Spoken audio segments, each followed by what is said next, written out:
back in So, the most of them cars back in the late '60s and '70s was nice. mm-hmm. Most of them. But like I said, we ain't know what we were looking at when we were little. Like I said, I just Mm-hmm. thought we had an old regular car. Yeah.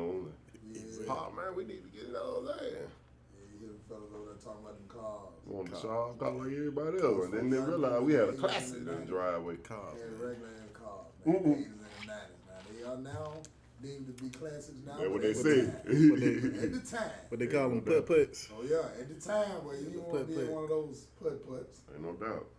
Yeah, man. Hey, They had welcome a special to horn and everything on. another Exactly. episode of Barbershop Stories, the podcast, episode 106. Now, look here, man. We got a young man in here, man. Unfortunately, he went to college, but he is a genius. You know, they did produce 2, 3, 4, 5, 7 of them over the last 20 years. About 10. And he just one of them. About 10. So right now, this man right here, he done law all over this place, man. And when I say all over this place, north, south, east, west, state of Alabama, big cases, small cases, he don't mind. Y'all give it up for attorney Mike Carver Bell. There Yeah, you go. Let's get it. Goddamn Mike Bell wins. Bell. There you go. Mike Bell, Mike Them Bell, W's. It's Mike all about the Bell. car rims, man. Unfortunately, we got some Woodlawn folks in the house. Oh yeah, I We mean, gonna well, take you it back to know, the Ram. yeah, I I mean, was trying to get off of that. but they just still saying. they in the Rams now. Since. They done changed. Man, I don't know what they are, but still, it's all about car, man. Yeah, I think they're the George parakeets now. Washington. Yeah, they're the Carver parakeets now, man. They What's the Woodlawn mascot? Colonel? Colonel. What it is? A colonel. How That's it's how you Keep pronounced. our name out your mouth, baby. That's how you pronounce it. But yeah. see, y'all the only thing on the north now. Big Phillips is a academy now, is a elementary school now, ain't it? But it's Well, still elementary middle school. Phillips still there. It's a shrine, you know. A Oh, yeah. shrine to the Red It's a Raiders shrine, game. but it ain't a high school. The only High thing school, on the north that's side right. now is Chasers. That's it. That's the only thing we respect Chasers on and there. Carver. Chasers in the county jail. Well, Carver it. damn now out of town. I'm telling I you. know a couple people still at the county jail right now, so. Oh, yeah, there's quite a few of them up there in the county Right. jail. Quite a Right. few. Exactly. He said he know a few of them now. Yeah, man. So, before we get started, I got to tell you who I am. I am comedic narrator Benny Mac, and these fellas right here tell you exactly who they are. Yes, sir, brother. No nose, man. You know we keep that info for you, man. You got brother Mike Bell in the house tonight, man. And Yes, sir. Right. That's Yes, right. sir. we going to go through it. All That's things legal. Yeah? No? Well, at least most of the way. At least most of the way. 50%. All things we can think of while we sitting here, that is. Exactly. Litigation, baby. There you go. That is fine. Yep, so Mike Bell. First off, we want to say, man, we appreciate you coming on through. You could have been at the house. It's after 8, and most people like to be in the bed watching MASH or Love Boat or some of that nature, but you chose to be with us, man. So we do appreciate it, man. We do appreciate As it. always, man, it's a pleasure. A pleasure to be in the barbershop with Yep. Benny and Sam. Yep. You got to come right back in the morning on what? No, Friday. Friday morning. Friday. Friday, Friday, okay. 8 o'clock. Oh, yeah, you'll be my I'm last pretty one, sure. too. You'll be my Pretty last one, man, before I head out of town, man. I got a show to do up there in Virginia. VA. Yeah, I'll be heading out of town too Friday, going over to see Frankie Beverly in his last tour before he calls it quits. Well, I never seen him live, man. If he come here or somewhere Really? near, I never seen him live. Out of all the times he been to the classic. Well, you and gonna sing the- all the songs for him, so. Yeah, something. Well, they was in here cracking one day and said we look alike. So, I got to catch him leave one time. This will be my second time seeing him, but the first time I saw him, excellent show. Sad to see that he is retiring. Who I wish I had a chance to see before they passed was Prince. Prince? Yeah, I heard Prince was a real performer, man. They said that was a show to be a show of all shows, though. Yeah, I heard. Yes. I hope you've been drinking your lemon juice, man.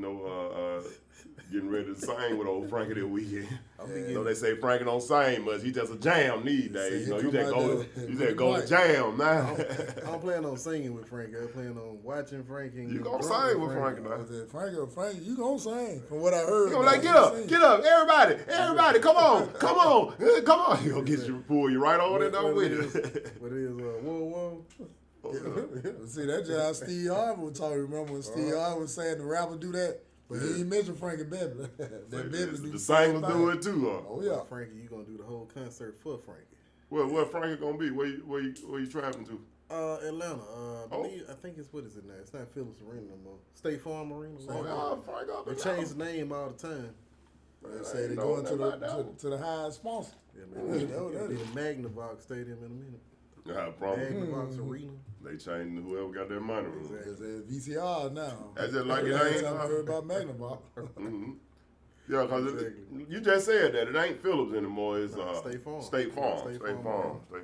And you heard they had to take, the World Cup is coming out too. You know, they had to take the name off of off of the Mercedes-Benz dome. Really? And because they can't have they can't advertise for Mercedes. It's something going on with the advertising for Mercedes. Don't make me specify that. So is it the World Cup or is it the World Game? World Cup. Nah, the Cup. I doubt if Atlanta won't run that World Game back out the week. Last time I worked, when they seen Birmingham lose $1 gazillion, World Cup. Soccer, man. I remember Soccer. World Games, but I remember it was here, but I never saw it.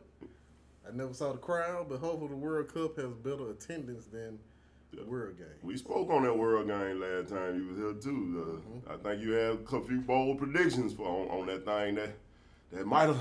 If you ever could, might have been deemed true. If you ever could predict a flop it was. But at least we tried. It was fun leading up to it. But the thing is, though, I remember when Larry Langford had said back around about 2000, it was in the early 2000s, before 2010, he was like the Olympics. He said the Olympics. Yeah. He said the Olympics, which was true. It was the World Game, the Olympics. The Olympics is bigger. The Olympics is what came the here. games that excluded from the Olympics. I think, honestly, it was just a money grab.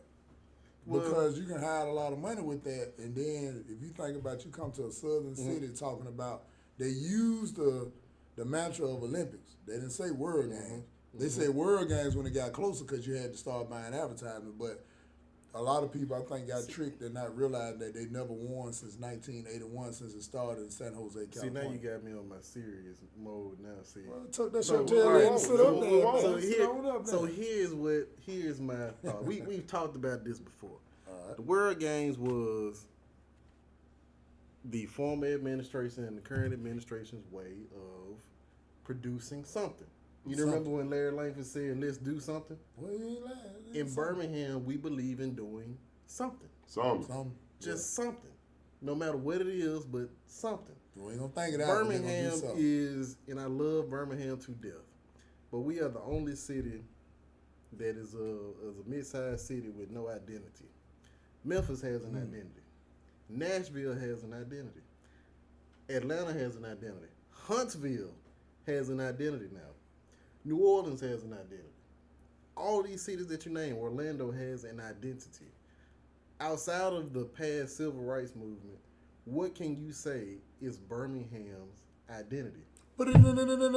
First 48. I knew you were about to say it. I knew First you were going to say 48 it. for 100 points. So you came quick with that. When we are a city that's searching for an identity, that's why you see so much stuff just being thrown and thrown and thrown. We don't have an identity. We don't have anything. It's just like when you think about places to go. Maybe about 5 or 10 years ago, it was this big thing about Birmingham being the new culinary capital of the South and all this other stuff. We're still trying to grasp what we are as a city. Like, what is our identity? What are we known for? What will we be known for? What do we want to be known for? Yeah. And I honestly believe that we still have not figured out exactly what our identity is. Mm-hmm. So it's kind of like, Birmingham is in an identity crisis. And until we figure that out, we're going to continue to be a city that sees itself or views itself as second to all of the other cities. Okay, well, let me ask you this, Mike. You say that Birmingham, you feel, is suffering from identity crisis. Do you think that's kind of like intentional, bad politics, bad people, or a combination of it all? And, it's a two-part question. Right. And if you were in a position to change it, what would you do different from what has already been done? To answer that question, the first part, I believe it's a combination of all things, from past politics, from past politicians, from just being. We have a black eye. No matter how you try to slice it, we have a black eye from the civil rights movement. People still consider or think about when they view Birmingham or they hear the name Birmingham. All they think about is Bull Connell, the 16th Street Baptist Church. Yeah, they think about Fred Shuttlesworth.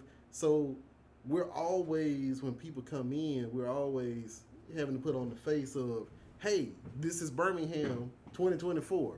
Yeah. But outside of that, we still have not identified what it is that we are known for. So New Orleans, what's the first thing you think of when you think about New Orleans? Mardi Gras. Mardi Gras. Okay, outside of Mardi Gras, you think about football because you have what? You got the Saints. Well, you think about Juvenile. Right, you think about Juvenile, you got the music scene down there, you have French Quarter. Right, French Quarter, so you automatically think tourism, party town, vacation spot. It's not the beach, it's not the lake, but you're going to have a great time when you go to New Orleans. The same thing with Memphis. You got Beale Street, you got Blues, you got Graceland, all of that history. Birmingham is the only city. First Ave, baby, First Ave. The only history that we always talk about is the Civil Rights Movement. But, okay, think about this. I'm a Temptations fan.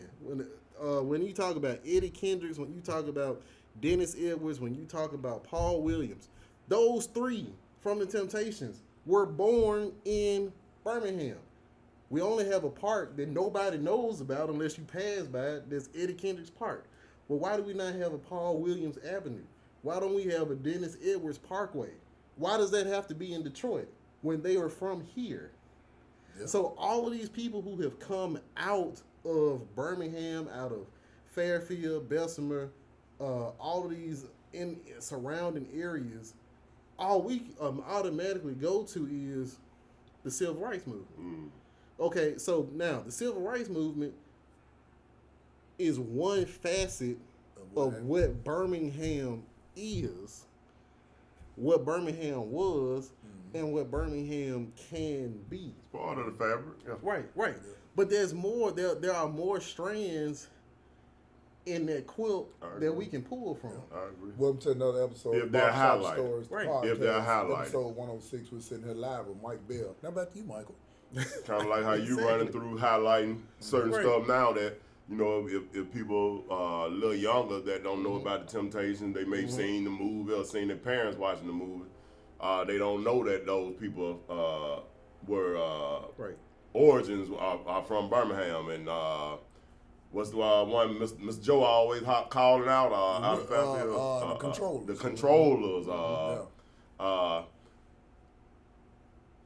Hold this to the radio station, but I actually heard, I'm listening to 95 coming to work one morning and heard Curtis Blow call in and say he was from Birmingham. Now take my word for it now on this one. You can take my word for it. I can't remember who the jock was that morning on the station. But he actually called the morning show. It was the morning show. It was whoever was hosting the morning show at the time. Was he the ambassador? Curtis Blow called and said his mom actually was still staying in Hewitttown too. So I mean, like you said, you got and that's just one person that I'm naming. And of course, those names are historic too, as far as when we talk about music. But when you talk about the basis of how these other cities highlight. Attractions around these names and these famous people and different stuff and where they were from, what neighborhood communities they were from. They highlight these things and eventually that become landmark. Become like Benny said, become landmark and become a part of the fabric of your town. When do you hear people say, "I'm taking a trip to Birmingham, Alabama"? Being from here, we probably wouldn't hear it much. But if you got family, you got friends on the outside, or you just hear people, you just hear on social media, you hear on just all these different platforms. Birmingham is always at the bottom of the barrel. And now what it used to be big for was because between Mississippi, Georgia, Alabama, Florida, Tennessee, black folks just come from the South. So it used to be a huge family reunion destination back in the day when everybody was having family reunions.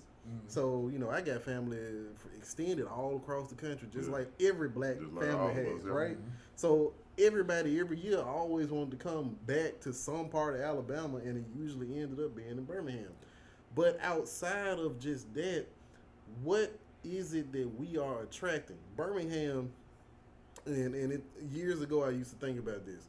So the difference between Nashville, the difference between Charlotte, the difference between Atlanta and Birmingham is that Birmingham has one of the lowest young professional populations of African Americans. What we here in Birmingham, black folks graduate, they go to college, and they never come back. We are not attracting real economic development and true job creation in this city. Moving a job or moving a company from Hoover is not job creation. Moving a company from Vestavia is not job creation. When you bringing in 1,000 jobs into the city from California or from New York or from Texas, that is true job creation. When you are paying, when you bringing in companies, giving them incentives to pay people $50, $60, $75, $100,000. That's what's happening in Charlotte. That's what's happening in Nashville. That's what's been happening in Atlanta. So to say that we can't do on the same scale and the same breadth as all these other cities is a bunch of BS, because politics and politicians don't tell the true picture. They don't paint the true picture. It's always smoke and mirrors and rose-colored glasses of we can do this, we can do that. No one's coming here if if your education system is subpar, which shout out to the Birmingham City Schools because they are doing what they can with what they have. Okay. Number two, if jobs are not being created, people are not moving here. Yeah. People move for the money. out of state to come into state because of the companies that are located there and because of the education system that is in those areas. How do we fund education? Public education is funded through property tax. Outside of that, municipal governments can provide certain benefits or certain extra incentives to those school systems. As you know, I used to be a teacher. As you know, my father was a principal for 30 years.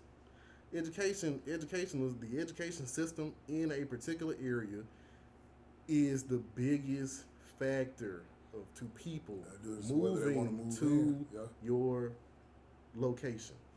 The biggest issue that we have here is that in Jefferson County, if I'm not mistaken, there's over 60 different cities in Jefferson County.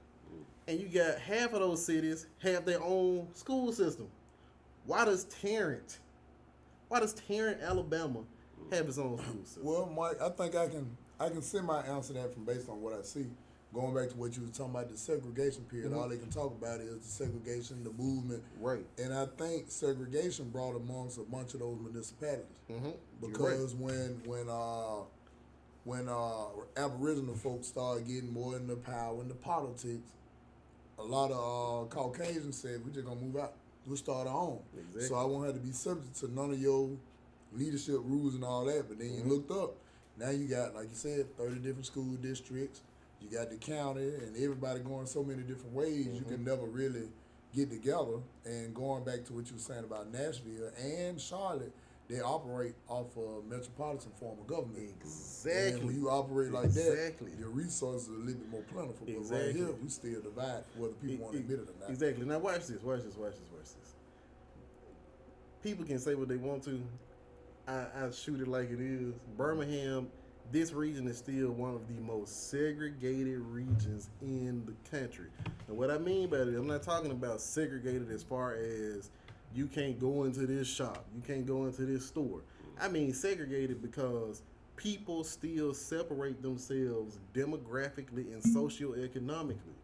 So now, Gate City is about 5 minutes from Mountain Brook, Alabama. The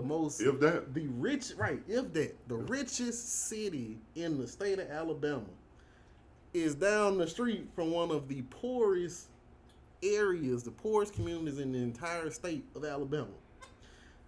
But here's what there is. There is a mental fence inside of us that says, okay, why do you think Mountain Brook folks, people that live in Mountain Brook, you ain't got no gated entrances? You ain't got no sheriff or no police sitting at the saying where you going. No curtain, no blind. Right, But you gonna because mind. you know You gonna mind. mentally there is a fence that says once you get to that sign that says Mountain Brook city limits. Let me turn myself They're around and get applying up out of pressure. here. Yeah. Right. They're applying a different kind of pressure. Right. Yeah. So you already know. Number one, I'm not fixing to go to Mountain Brook to do no crazy stuff. Yeah. And number two, if I'm a certain color, if I'm a certain whatever, I already know I probably don't need to go there because people are gonna be looking at me suspiciously anyway. Now, Brother Mike Bell, the professional, brother, well-educated, groomed, ex-school teacher, legal official, law-abiding Mike Bell can't ride through the good old Now I go through municipality Now, I go through Mountain Brook. I of love Mountain Brook. I love Gay Nah, City. I got what you said, Right. though. I got But what there you are said. some You of go us. down one Claremont Valley. Let me see, I one go- Claremont I go Valley. down Mountain Valley. Okay. Do you come behind the old bridge? Yeah, Yeah. You Slick gotta way You in. gotta pass the wind Dixie. Oh yeah, Hayes allows you to go that way, boy. Slick way in. See, but see, that's You what might I'm not saying. know where you're going. You go that way. That's what I'm saying. So watch this. Most people don't realize. Have y'all ever thought about? We have a bus system in this city.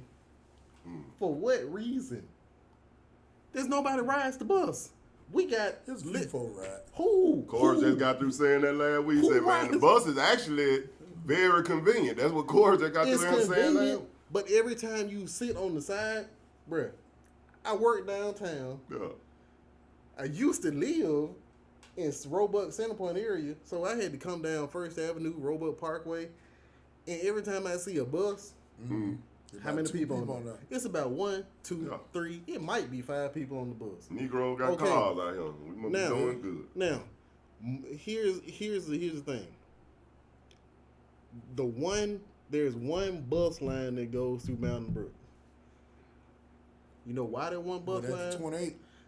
You know why that bus line goes through Mountain Brook? Come on with it. Because they still have house sitters and servants that still ride that bus line to this day, who've been riding that bus line from the 30s, the 40s, and the 50s, and the 60s. There was a whole news article that was written about why Mountain Brook still has that one single bus line. Got to get them out there. They have to get their workers, some that live in Ennis, some live in Norwood, some live in Collegeville, and other parts of the city, that still ride that bus line and been doing it for 30 and 40 years and 50 years, some people, on that one bus line. Now, Mountain Brook wants that one bus line, but all of the other cities, and which is why I am opposed to ever living in Hoover, ever. Come on with it. Because Hoover I hate bedroom suburban communities that do this. You remember when you used to have, when AL.com used to have comments? And all the people used to be like, something happens in Hoover and they be like, those doggone black folks, those Move apartment out. dwellers. Renters. Right, Yeah. right. Like they the So, only one calling yeah, this out There's like a that. difference between wealthy white folks and middle class white folks. Wealthy white folks don't care what color you are. As long as that money right. If your money right, or if you work for them, if you have something of value to offer, they don't care what color you are. But you got some middle class folks in this same city, and that's why all of this stuff still turns the way it does, who don't want to see you in their community to this day. If you don't own a house there, they don't want your children going to their schools if you live in an apartment complex. What's And the- Hoover is the #1 city. It's so many of us, when we get a little money and we can buy a $1,500 a month apartment, we go straight to Hoover. The #1 municipality that doesn't want you there. None of those folks that own Besides Trustful $500,000, and Darnell. $700,000 houses Woo. don't want you there. And those people have made it clear for years that Hoover is not what's happening. Now going back, speaking on those schools, you know, K. Ivy just passed something where you can just go to whatever school you want to now and take your money with you. What you think about that plan? It ain't gonna never work. They ain't gonna never work. Because the systems can still write certain policies that say, like there used to be, if you go out of zone, you could call the Board of Education and say, what's your out of district fee but they have to still approve you to be out of district. Yeah. So it's still one of those situations. They're gonna run you through that ringer. Right. Yeah. The districts that want you to be homeowners are going to be like, look, unless you got a deed. But see that, but Hewitttown. I mean, not Hewitttown, but Trustford. Hewitt-Trustford. But see, to me, you ain't going out there, you ain't got no deed, bro. That's crazy though, because I feel as this: if you pay state taxes, county taxes, whatever taxes you pay, all of them really pretty much take care of everybody. If you wanted to send your child to another school, if it's space in that school, I don't think they should be able to deny you.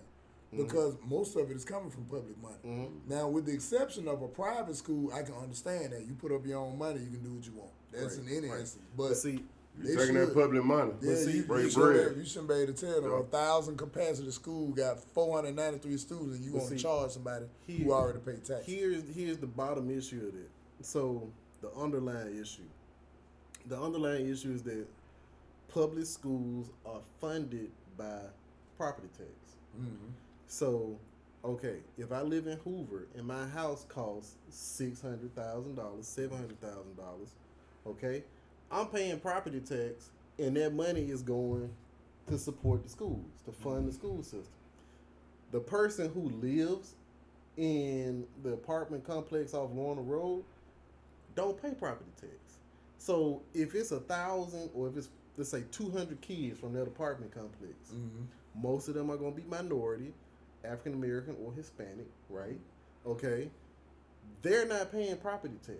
But I bought a house in Hoover for $600,000 and I got to pay the tax.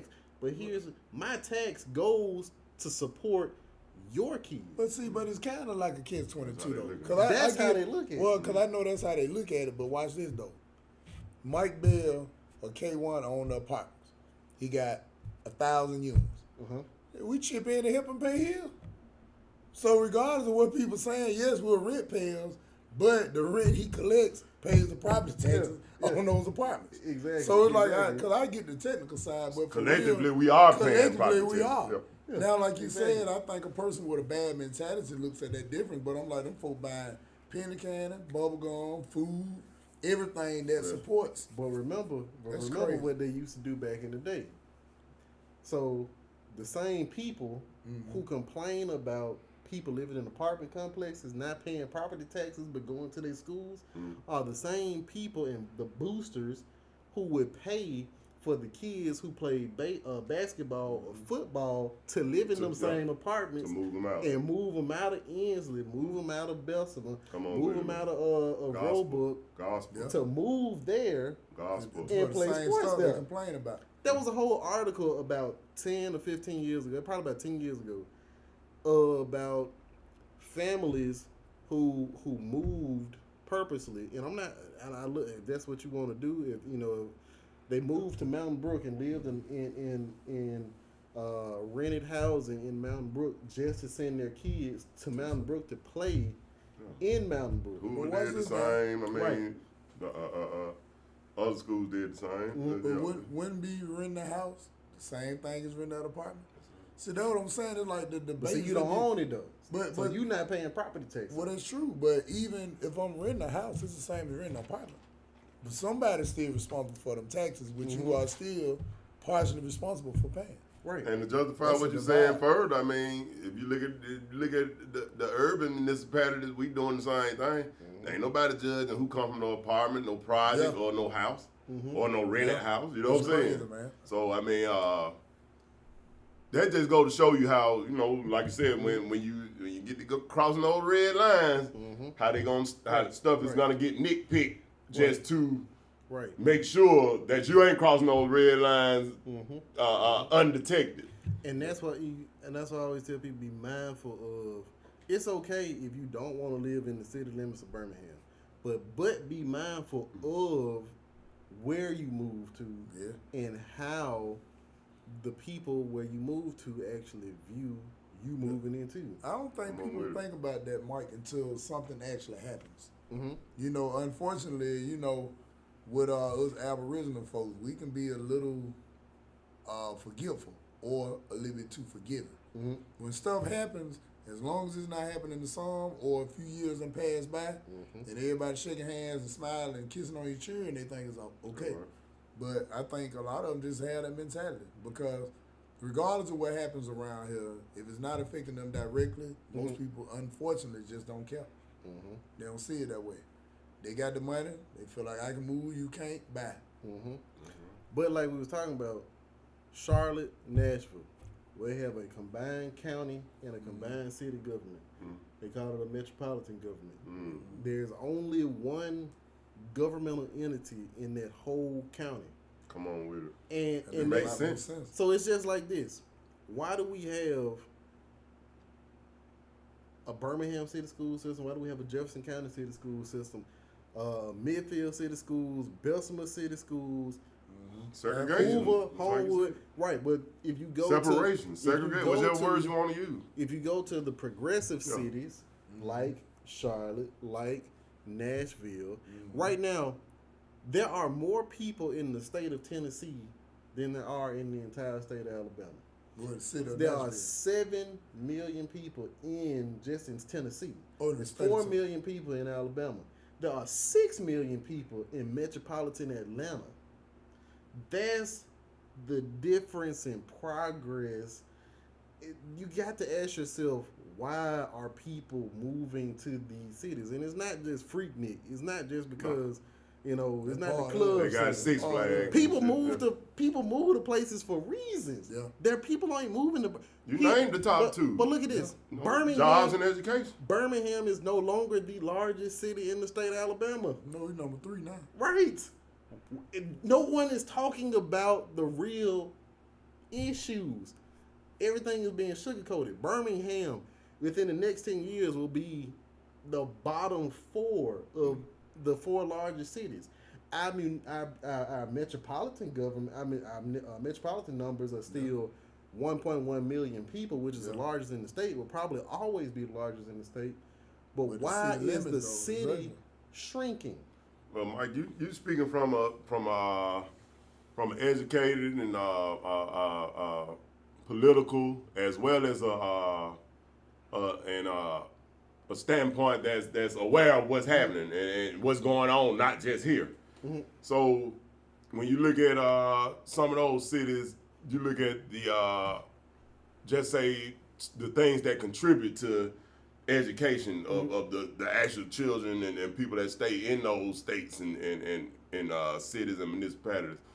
The college funding, the things that go into funding children to go to college, the jobs, the Fortune 500 companies and different mom and pop cornerstones that's been in these places for years that's getting.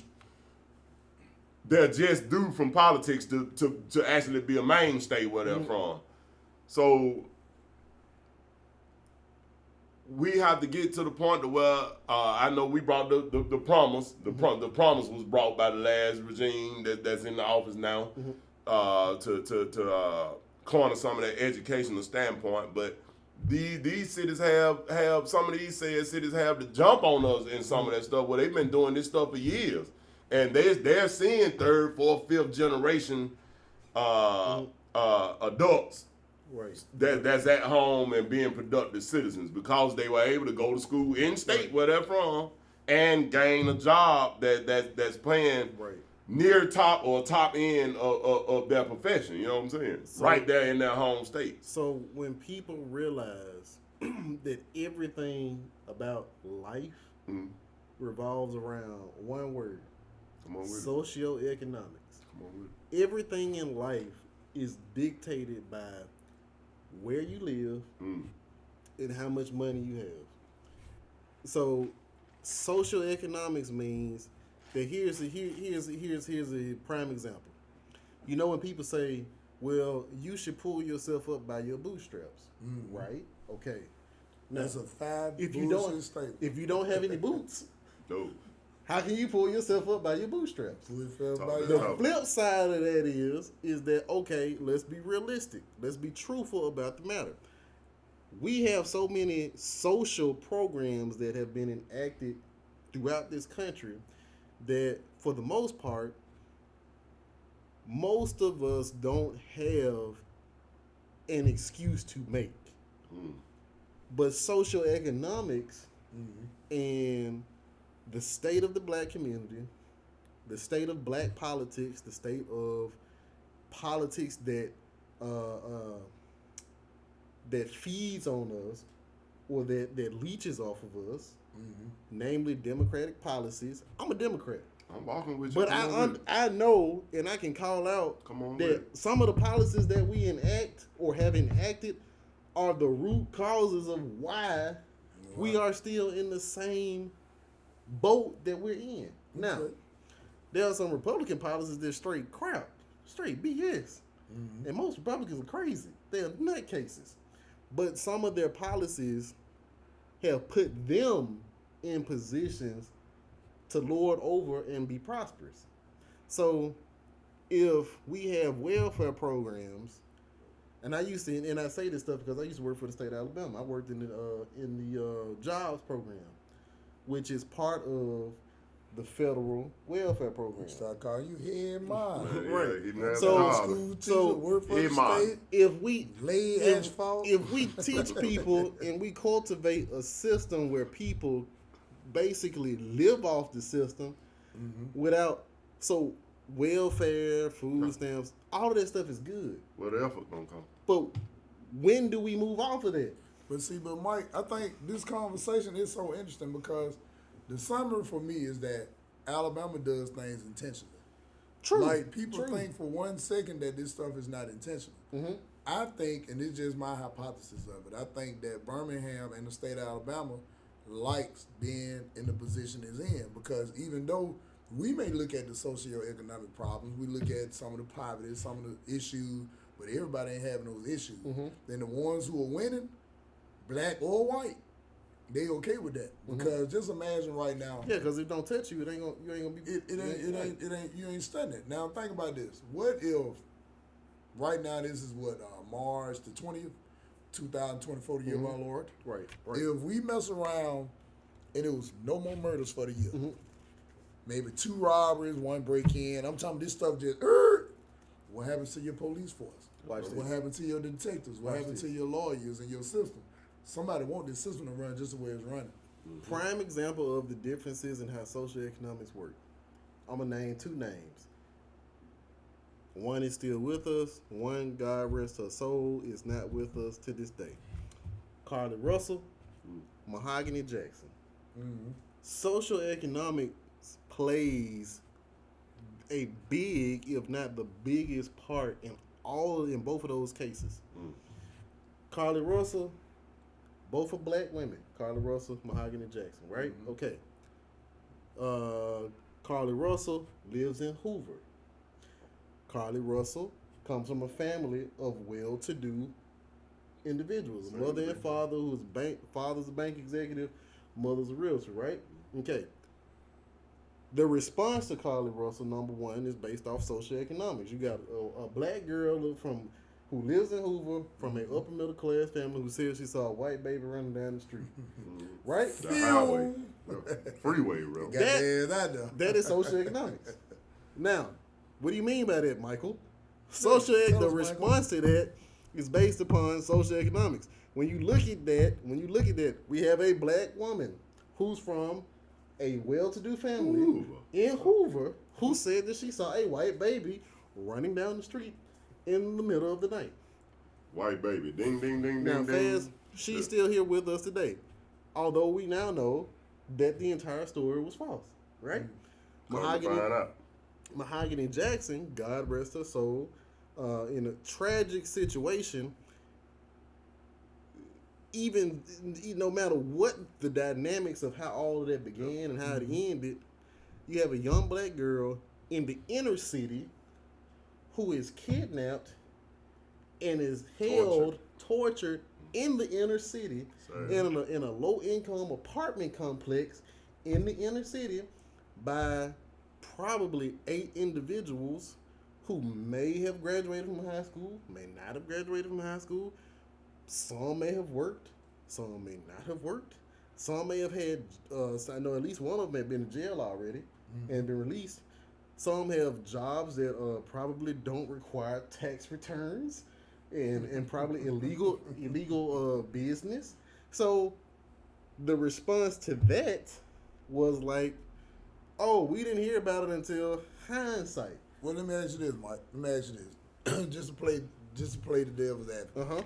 All right. Do you think that sometimes the response of the police or law enforcement, because you know it's more than sometimes it's the regular police, respond the way they respond because they get so many bullshit calls a day, or do you think every one of them would be like how Carla Russell is, and do they have the manpower to do that?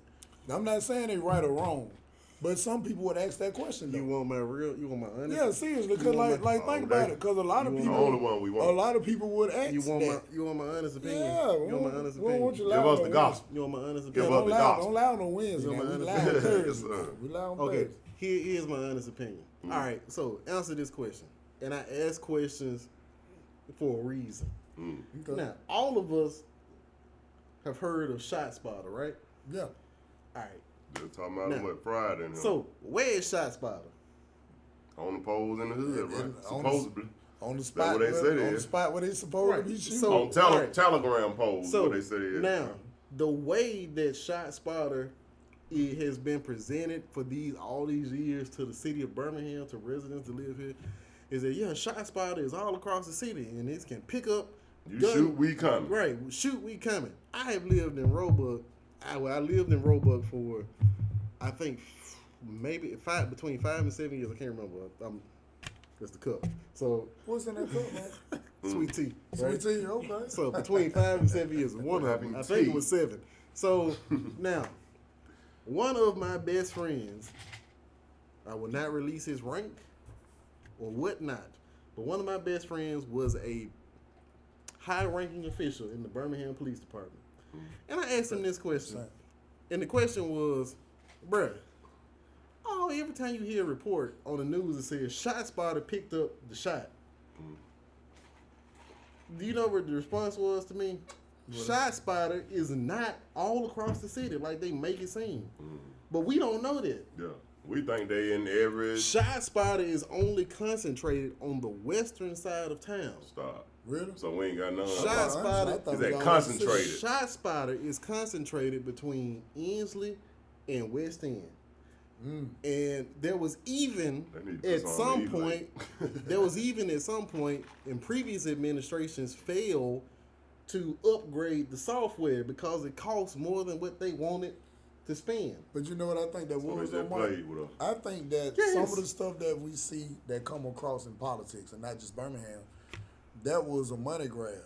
Somebody partner had a technology firm. It's all and semantics. sold the Usually, system to I them. think it's a money grab. Yeah, It's all because- semantics and smoke and mirrors. Yeah, because when you think about a shot spotter, you know, these police officers, they ain't RoboCop. That's right. These motherfucking regular old niggas I see at the platinum. If They ain't trying to run out. if to no shoot, man. ShotSpotter was on the eastern side of town, every time that I was on Barrett Lane, which is where I lived in Roebuck, every time I heard brat-tat-tat-tat-tat, I should have heard some Flashing sirens lights. Yeah. that said, hey, let me go see flashing what... lights. Yeah. So I was sitting in my bed at Every 10, time. 11, 12 o'clock at night, and I hear brat-tat-tat-tat-tat, and I'm just waiting to hear, and then I'm sitting there like, all right, it's been about 20 minutes and nobody's come. Where you say you stayed that night? East what? I lived on Barrett's Lane off Roebuck. It's Drive. more like...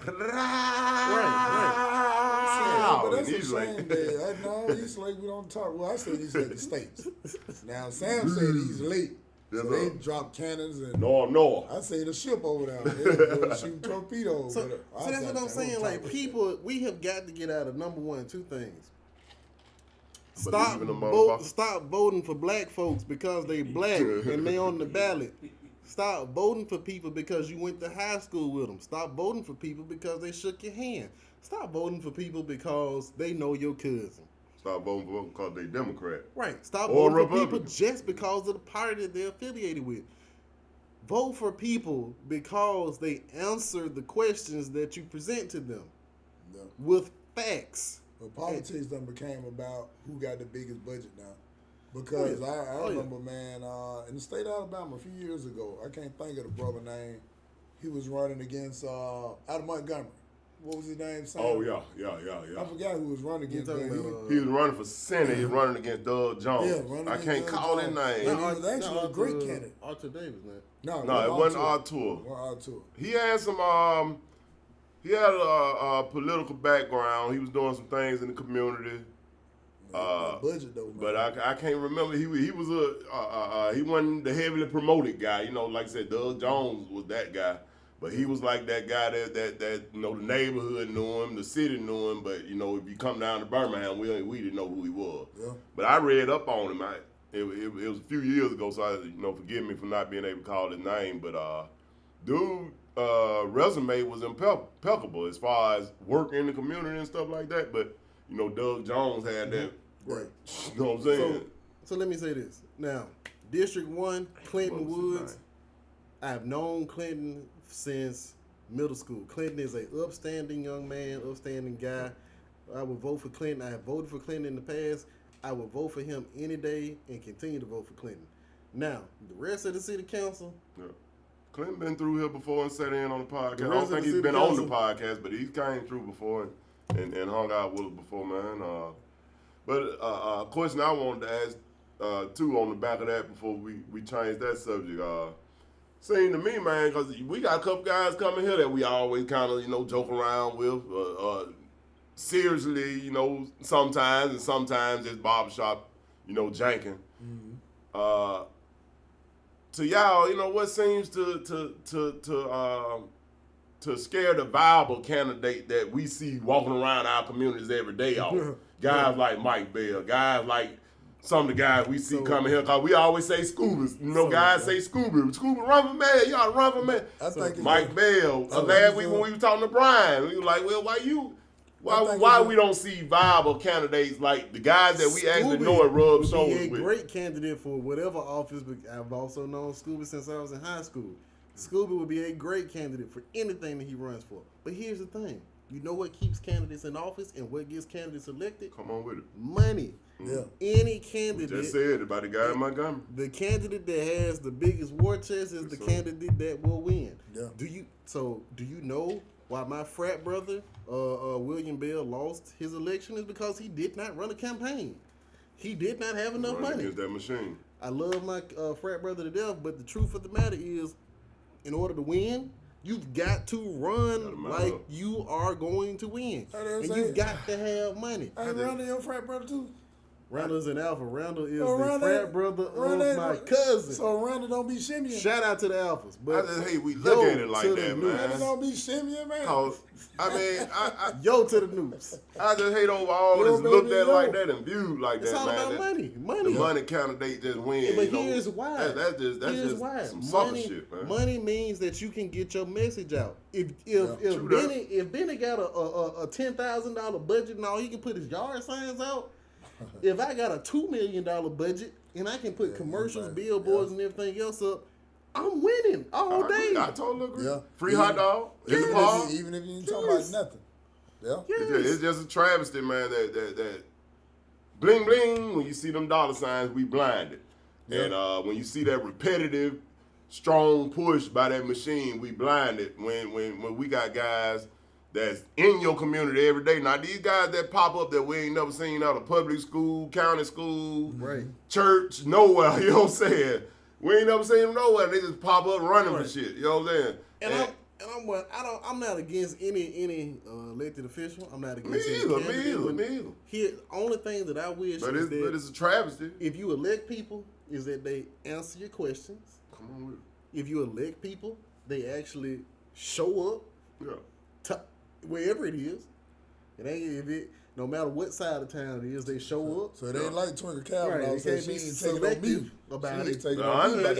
And if they have promises, they reasonably try. I don't know to make you listen. That's about to fix to actually do those promises, right?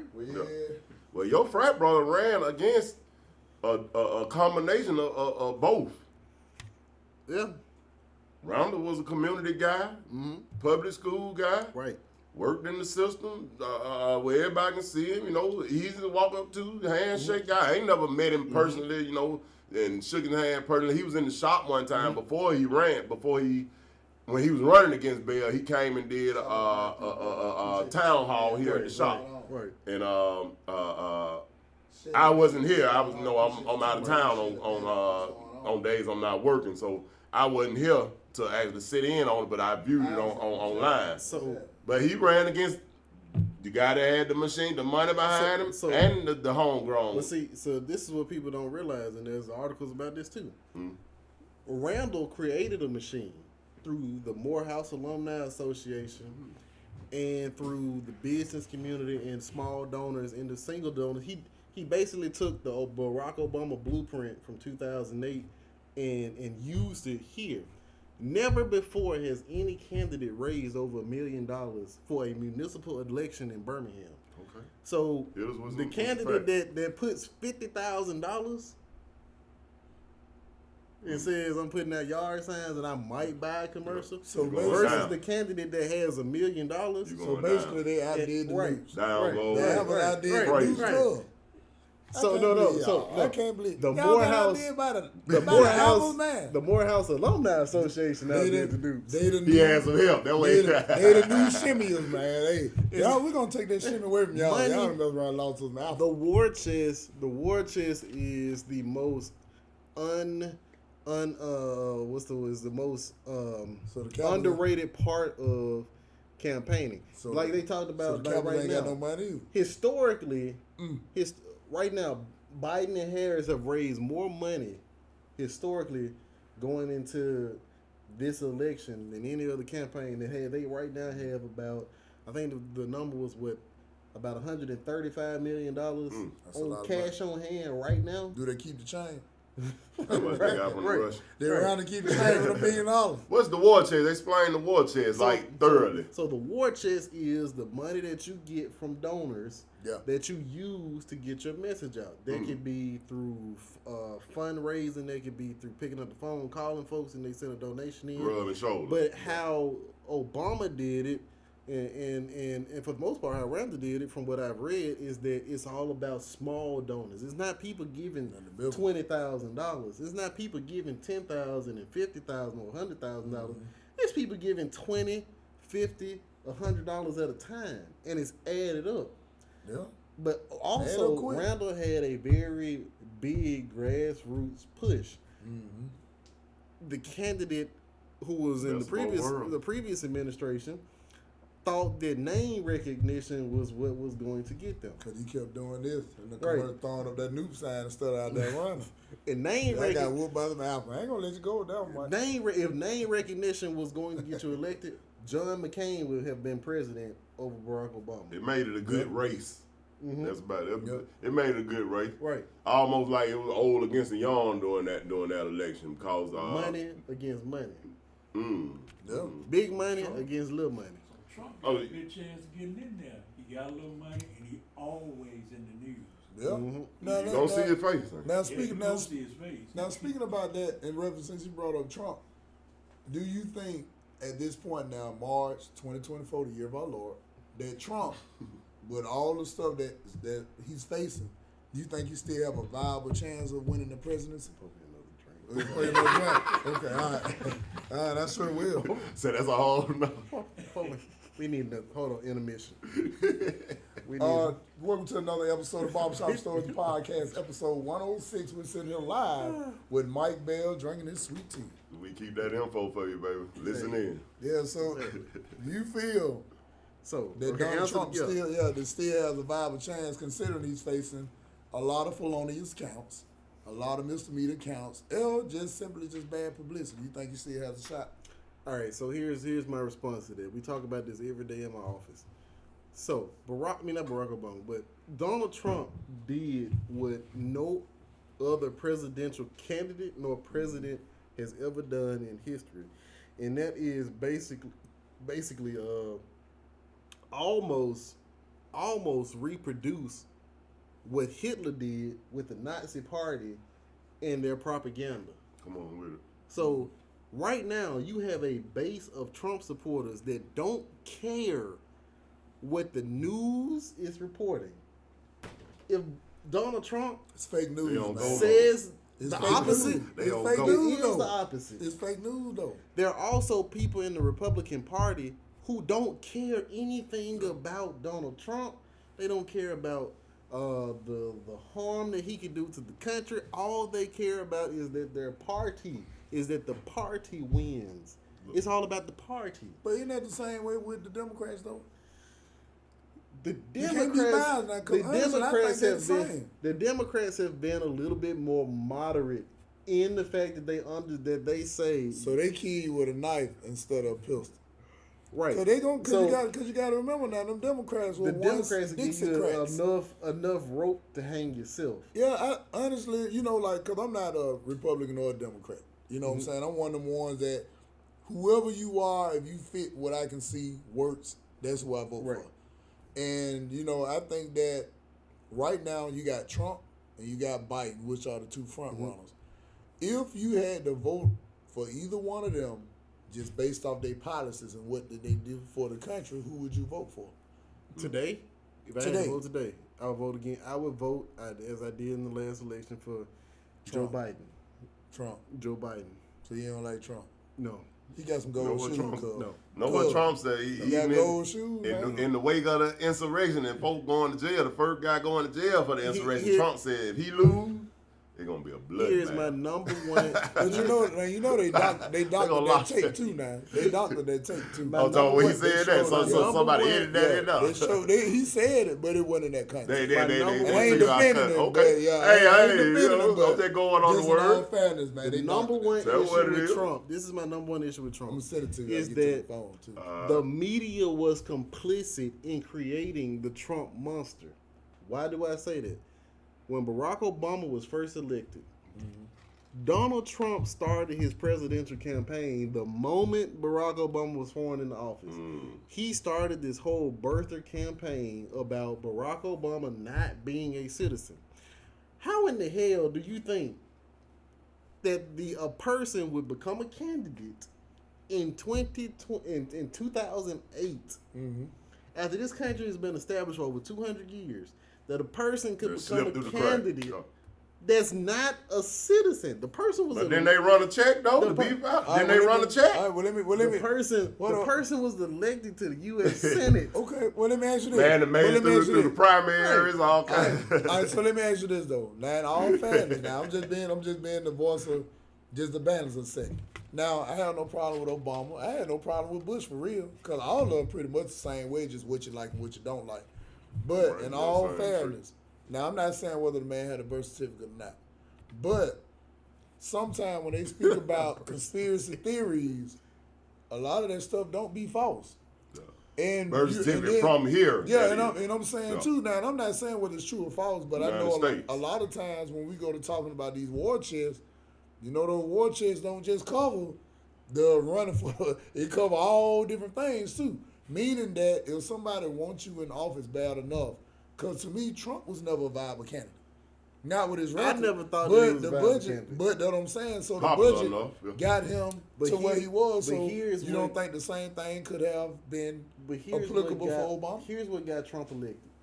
If you go back and you rewind the tape, if you look at the election night coverage, Donald Trump didn't even think he was about to get elected. Donald Trump was in shock when they told him, Mr. Trump, you are about to be president-elect. He looked at the screen like, what the hell? He didn't even think. This was nothing but publicity stunt for his business. Now, how did Donald Trump get elected? That's what everybody Donald thought. Trump created himself through the birther campaign and through the presidential campaign as the direct antithesis of Barack Obama.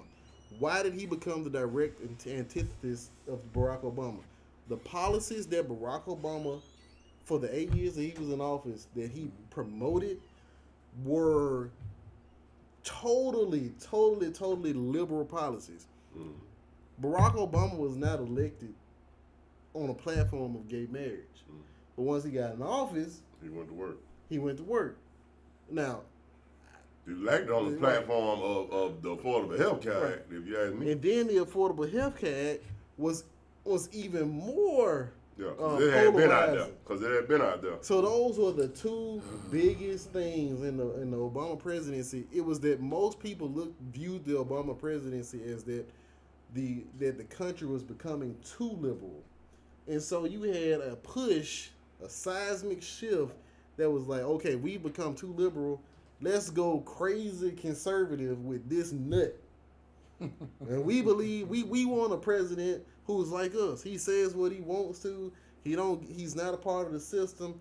Yada yada yada yada. Because he had lost a couple times, right? Well, maybe once or twice before, right? Well, he said that he wanted to run. I don't remember. I don't think he ever actually ran. He ain't never run and lose. Or he didn't never make an effort to run. No, before? he mentioned it now, but he never. No, he never did. That. Okay.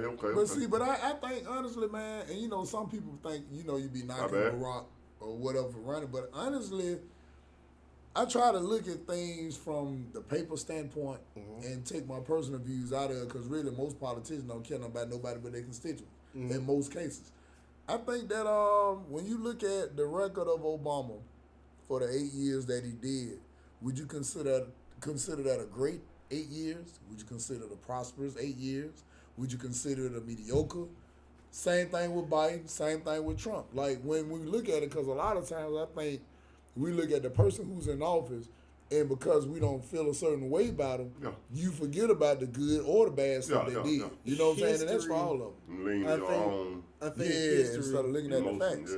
I think history, and I was a history minor in college.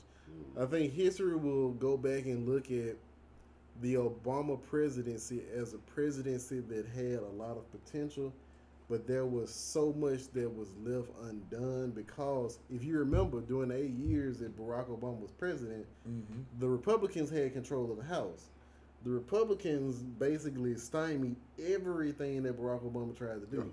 Shut down. And the only thing that stuff he wanted to go through, he used executive order. Yeah. Right. So I ain't gonna give him that excuse. So a lot of stuff that was in Barack Obama's, the stuff that he wanted to do, he got done. Was Barack Obama's presidency one of the greatest of all time? I would say no. If you look at history and you look at the great presidencies, of course, everybody reverts back to Abraham Lincoln because he kept the Union together. That man was People terrible. always are going to look at Franklin D. Roosevelt because of World War II. He was terrible. People are going to look at John F. Kennedy because of the Cuban Missile Crisis and the war in Vietnam. People are always going to look at Ronald Reagan that's like the Republican Messiah. Oh, yeah. I think the Ronald Reagan presidency was one of the worst in American history because of what it did to the black community. Yeah. And people always look at the Clinton administration, the Clinton presidency, because the economy during the Clinton administration was great.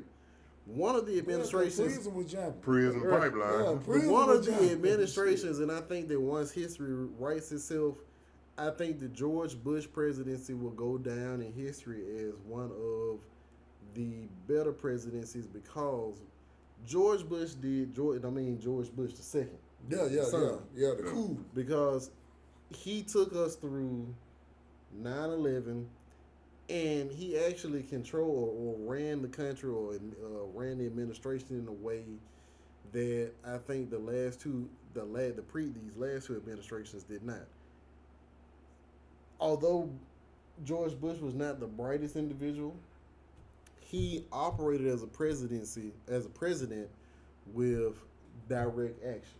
Junior. I think Junior was a genius. I'm going to tell you why. Sometimes when you see a person in the office of a president, a senator, a congressman, I don't think they're not smart. I think they just don't give a fuck. That's the difference. Bush, when you look at some of his old interviews, they're hilarious. But to me, that came across as in, man, I don't care nothing about this shit. Go on, knock this shit out. Because I could. Then it was already rich. People keep forgetting how wealthy these people was before they even got in there. And I think he just ran it on rich, on give a damn. I pardon one of the biggest dope men ever in the country. People forget. You got to remember, man, I just don't think he cared like people think. When people call him dumb, I hear it because I saw the same thing everybody else saw, but I don't think he was dumb. I think he just didn't give it. I do what I want to do, and you can't check me. I think that was his thing. But you had, so if you look back at politics, the last 4 administrations have been the antithesis of the previous administration. Now, Mike, hold on 1 second. Now, I'm a pretty smart guy, and I read a lot. Although you, but I've never heard of the word antithesis. And you sound like you struggling a little bit to get it out too. It's because of this. Now, because I know that you keep saying it, and it's almost like I just learned this shit about a week ago, and I'm gonna put that shit on these niggas at their podcast. It's the sweet tea in the cup. For the crowd, tell them what antithesis is. You see, you got me screwing up. No, I'm just trying to see, cause one thing they said, the more you know, and if you don't, the Bible says we already declared. So and the K1, they sitting over there like they asking your ass like they know too. They don't know either. See, the fact that this K1, what does antithesis mean? The fact that this look at him, he just gonna sit there quiet. I see K1 got that phone in their hand. Let him talk. You trying to stick it and put it up there, act like you do it the whole time. The fact that this sweet tea is so good, it's so sugary. It's sorry, this is pulling one of my moves. Who made this? My youngest daughter, Kirsten, over there, she brought the formula in to be able to distribute it in the white foam cup. Right, exactly. The brewing Thanks, of the tea. Thanks, Kirsten. This sweet. Thank you for the brewing of the tea. Forget Milo's, forget whoever else, Paula Dean, Southern, whoever makes sweet tea. Whatever's in this cup is the best Birmingham sweet tea that I've ever had in my life. Better than Kiki Poo. Exactly. Exactly. But antithesis, I can't even say that. We don't even say that. Antithesis means basically the opposite, like the far opposite. The antithesis of. So if I'm red, the antithesis of red or the antithesis of white is black. Okay. Right? The direct opposite. The extreme opposite. See, I kind of understood it through the sentence, but did not sound like I just be like, yeah, and then you fuck around and be like, what does antithesis mean? I'd be like, goddamn, Mike. Right. Then I got to come back and ask you. But is that derived from antagonist? No. No, it's not. It sounds similar to almost nemesis. I'm trying to get down. You feel me? It sounds similar to nemesis, though. Get a thesaurus, antithesis, or a dictionary. Look it up, antithesis. And they taught us that at Carver High School. George Washington Carver. No, actually, they taught us that at W.J. Christian Man, stop, School. man. And then you ain't got that in Birmingham City School. Through George Washington Carver High School. Under the leadership of the Daryl Hudson. They trying to make Carver look fine. Yeah. Carver's always going to be fine. Yeah. Exactly. You should send your child to Carver. Yeah. Kirsten, you want to go to Carver? Exactly. She shook her head already. Go round. I'm talking about before you even got it out of the mouth, she was shaking her head. I don't blame you. The maker of the tea. Go round. That's what it is, man. Antithesis. That's the word of the day. So look it up. All right. Well, let me ask you. We always learn something. It keeps me info for you. I know. Shop store. I know that you practice law. 107. Yeah, you're right. 106. We're sitting here live with Mike Bell, and we're gonna have a great time. All right. So, Mike, you practice law. That's right. You in the personal injury. Exactly. And I guess I'm gonna ask you this, man, because it takes a lot to be in law. I heard it's pretty tedious testing that you got to pass the bar and all that good stuff. What got you off into law? Like, out of all the things you could have did, like you said, you worked for the state, you worked in child support, you was a federal agent, you was with the CIA, you was a school teacher, minored in history, and you ended up in law. Yeah, you drove a cab. Did a little welding. Drove a toboggan. You made eyeglasses from scratch. Exactly. He can cook too. Exactly. I was a prison chef for about 5 years there.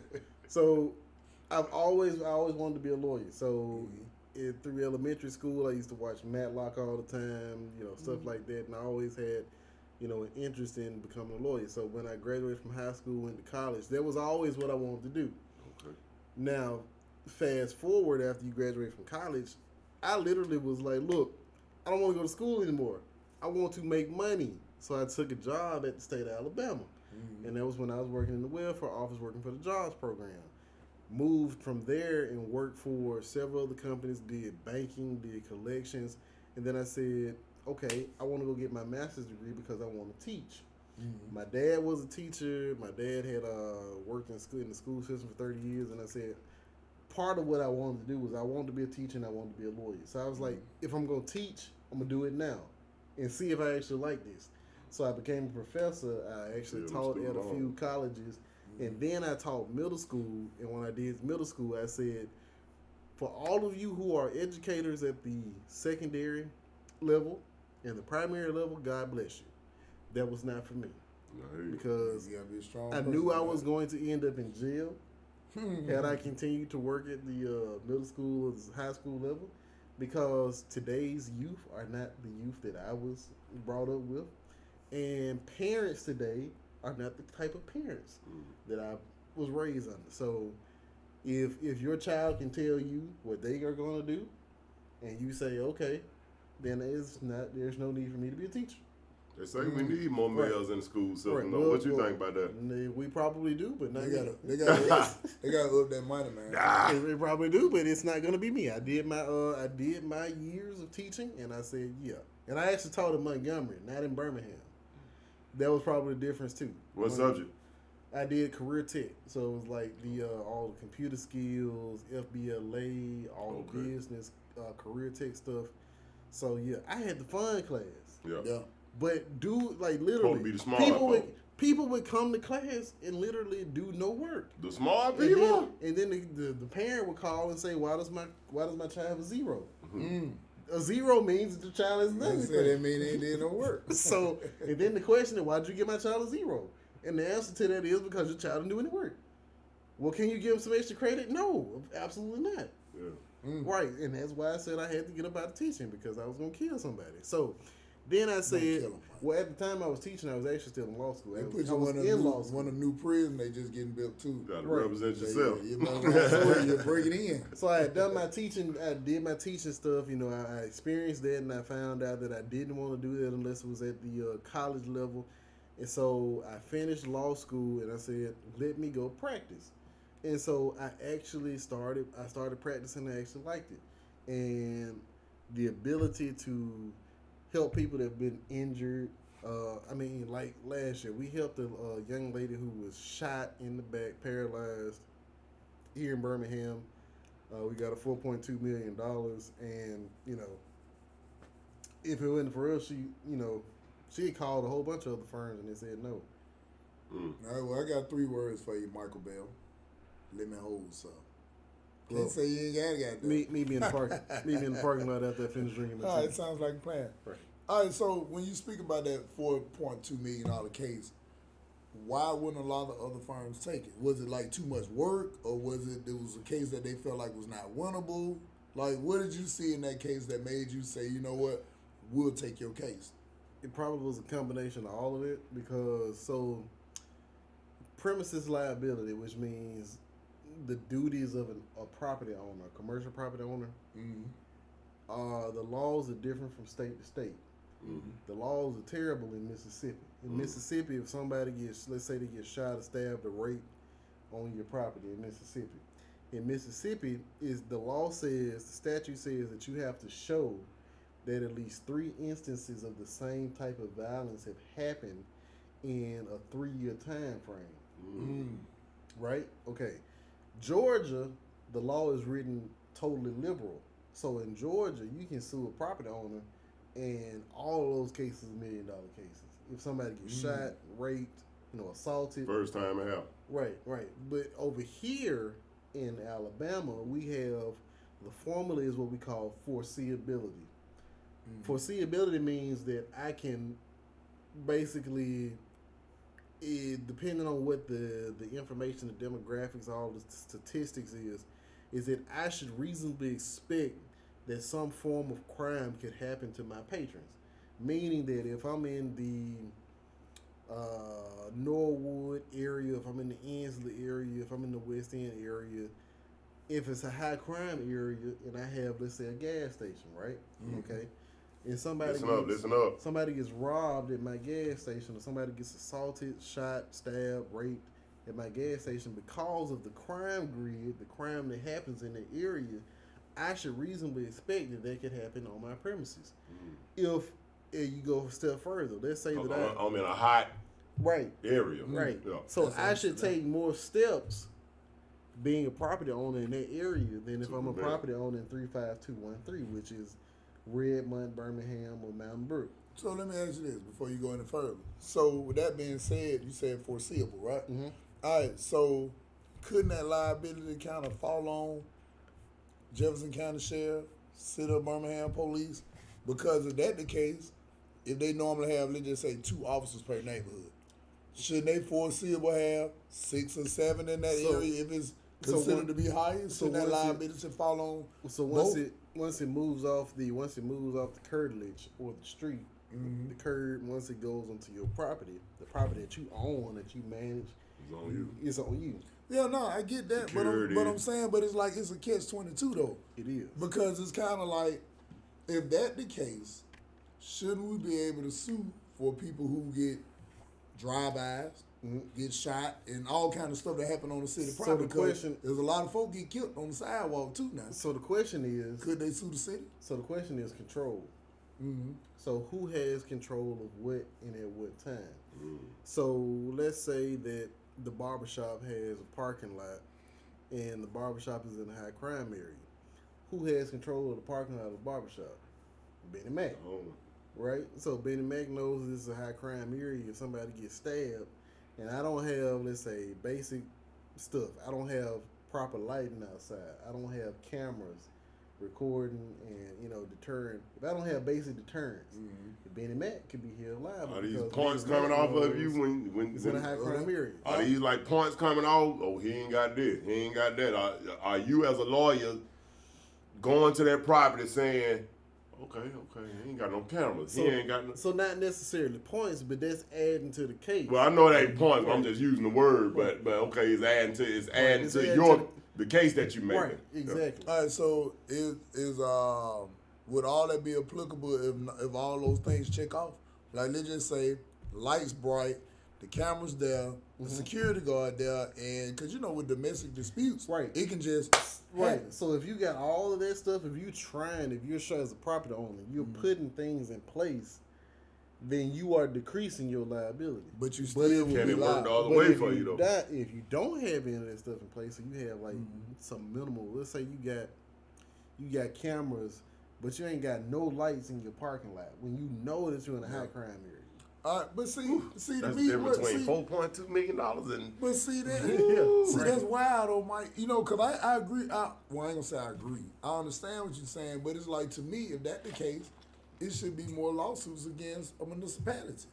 Because, like, let's just say right here's here. Here's the issue with right, the city. Like, think about this. Right in front of this barbershop, where my vehicle is parked, less than 1 foot from there is city property. Right. So if let's just say somebody get cut up and stabbed right there on the sidewalk, it's still I ain't gonna say it's gonna follow me, but it's gonna. Are they gonna be that technical to say, okay? Well, you need to draw go. a line. So, you know what I'm saying? So that's interesting. Now. So one thing. So if it's city property, let's say if it's common there, if you have a harder time proving that if you ain't got control. Control is the number one.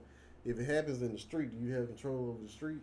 No. Right. So that lowers your. They have in your parking lot. Right. They got control. But your parking lot is. They get the parking lot the right situation. Your parking lot. The word your. Parking lot, you exercise control. But if it's the street is municipal property. It's a right of way. So control for you is like zero. Now the other part of that is when you talk about suing the city or the state and the state have a shield called sovereign immunity. Yeah. So basically, which means that number one, first thing is that in most cases, the city or the state have to allow you to sue them. That's right. Yeah. Sovereign city immunity. also. But you have to find ways to get around sovereign immunity, which is like when we sue the police officers for excessive force. Basically, the way to get around sovereign immunity is that there is what we call a 1983 case. Basically, it's based off the Civil Rights Act of the United States Code, United States Constitution, 1983, Section 1983. If the case qualifies to fall under 1983, then you can get the case outside of qualified immunity based on certain factors. So sovereign immunity is the shield that stops you from being able to sue the state. Stops you from being able to sue certain municipalities. Oh yeah, I mean, cause I get it, but it's like it's crazy because a lot of times now, if you got like let's just say at a barbershop, if 5 incidents happen out there on that sidewalk or in the middle of the street on the side, which is 49th Street, First Avenue, surroundings in the front. Right. 5 incidents happen around there, they'll still call a council meeting to try to get you shut down. And the reason why I said that because I done heard that before where a gas said, oh, there's been some shooting by the such and such or the such and such. But even though the owner like, bro, I got cameras, I got a security, I called the police, and they'll still shut the business down. You know what I would do as a lawyer? I would use that proceeding to get you shut down is even more, to show even more liability. Yeah, because that's interesting, man, because it's like, whether it happened on your property or not, if you saying I'm in a high crime area, this stuff can happen whether all this stuff is in place or not, and because they decide to sell these little grams on my lot, right, and get shot. But now being in a high crime area basically means that it would make you, as a reasonable property owner, that goes to your side of the argument. It means that you should take more reasonable steps to secure your premises. What I'm saying, I agree with you on that, but it's like if somebody wants to shoot somebody, man, you already know. Cause think about it, they shooting with police around.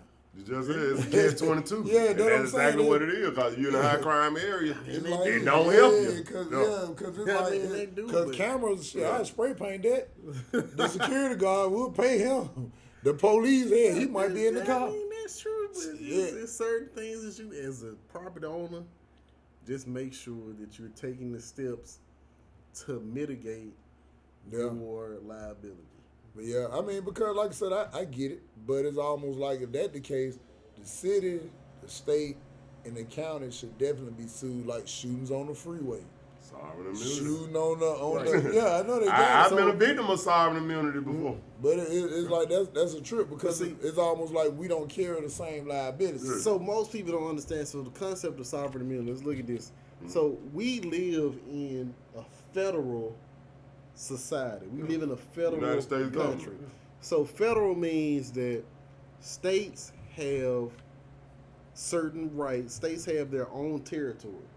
So you remember when we were talking about, probably months ago, we was talking about the selling weed in certain states or weed being illegal in certain states. Gambling, prostitution. So as long as gambling, prostitution. Let's take Nevada and Colorado. Gambling can be legal in Nevada. Prostitution can be legal in Nevada.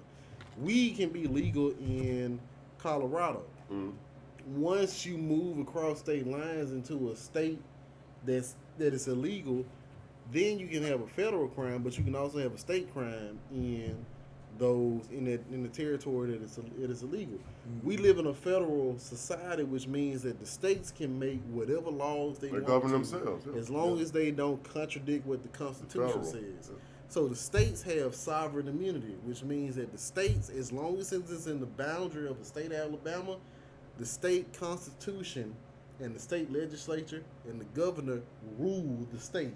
Yeah. So the federal government can't tell the state to do anything unless the state is they're violating federal law, or the state is receiving federal funds for some type of program. So they overstepping it or something like that. So that's why, like abortion, you can get an abortion in certain states, but you can't get an abortion in Alabama. That's what we mean by sovereign immunity. Okay. The state is sovereign. The state is its own sovereign territory. Itself. Yeah. Right. The state is basically a kingdom. It's just like a country in another continent. Right. Yeah. So we are... Or a province. The United States of America, that's why it's called the United States. The United States of America is a conglomerate of sovereign states. Exactly. All 50 states are sovereign. All 50 states are basically 50 kingdoms. That's right. Yeah. And they unite in a confederation under the United States umbrella. So that's why you have federal government and state government. That's why you can be guilty or not guilty of federal crimes and guilty or not guilty of state crimes. That's why when you go up against, if you're in a federal case, if it just say me, I ain't putting myself in, but Samuel Hardin versus the United States. Right. When you're in a federal crime, Exactly. instead of, or if you're in a state crime, it's Samuel Hardin Right. versus the state of Alabama. Exactly. Exactly. That's what time it is, man. That's what time it is. Exactly. Another shift gears a little bit. Procedure. Just know that something I wanted to go for before we end tonight. Procedure on, okay, if I'm in an accident, because you bodily harm, injury, collision, practice. Right. Procedure as far as I'm riding down street, First Avenue, right here. So I'm gonna say First Avenue. Boom, I'm in a wreck. My fault or not. First step, I tell you what I need to do. Just for the drivers that may not know, So because everybody don't. involved in a wreck, first thing you do is call 911. Make sure that the police come out and do a police report. You also want to make sure that everybody's in your car is okay, they're not hurt. But you want to call 911 to make sure that the police come out, and if you need the ambulance, that the ambulance comes out. Second step is make sure that you go to the emergency room or urgent care to get follow-up treatment immediately after the accident. All this is if capable, though. Right. Yeah. Third step is call an attorney. It can be me. It can be number one. We just like Bill win, man. We just had. I'm gonna tell you 666. this right here. We had a conversation today about. Look, black folks, call a black attorney. It ain't gotta be me. Call Eric Guster. Call Edmund Earl. Call Gloria Sellers. Call Rolando Rankins. Call all of these folks. There are so many black attorneys in this city that you can call. All the ones Stop calling these folks that don't look like you, who don't give a shit about you. The advertisement, though, like we said earlier, all day, every day. If that advertisement in your face, that's why they call it. Please call a black attorney. Please call a black attorney that is going to care about you. Eric Guster. So why you say Edmund Earl. Why you say Rolando that, Mike? Rankins. Gloria Sellers. Mike, why you say that? There's so Mike? many folks in my phone that I can call right now because this is the reason why I say that. Hold on, before you go any further. The reason why I'm saying to add this on to what you're saying to your speech now. I know you're saying call a black attorney. Call Courtney French. And the reason why I asked that question is because, like we were saying about that war chest, you got so many that have a budget so big, most people gonna go toward that. Why would you advise some of the Aboriginal folks to say, hey man, make sure you call one of these qualified professionals to do it? Why would you say that? This is why I tell you that. Okay, if you going to get your hair cut, you go to a black barber, right? If you go to get your hair done, you go to a black beauty stylist. If I was a Jew, I'm going to call a Jew lawyer. If I was an Indian, I'm going to call a Native American Somebody lawyer. that understand you. If I was Mexican, Hispanic, I'm going to call a Hispanic lawyer. I have a lawyer that works in my office right now that's Vietnamese. All of his clientele is Vietnamese. Come on with it. But we are the only people But call anybody. who gonna call somebody that don't look like us, don't talk like us, ain't from the place that we from. We think they gonna get us that money. There you go. But see, Mike, that on the commercial it did say, I just got $700,000 with my car wreck. I think that's what they hear. Because, like you, I think you're a pretty honest guy, at least for the most part, with the carving and all. But most of the part, you're a pretty honest guy. But I've never seen you a commercial hollering about some of the claims that you hear. Because from what I heard and what I know about law and wrecks, if you get $1 million on an accident, you are legally retarded. Right. You are not normal no Right. more. You And ain't that's got no the $1 thing. million because you just hurt your back and acting like you going to the chiropractor. Exactly. Be wary of legal advertising. It's a whole bunch of BS. If the girl who's talking about she got $4 million look like she just walked off a beauty pageant, it's all fake.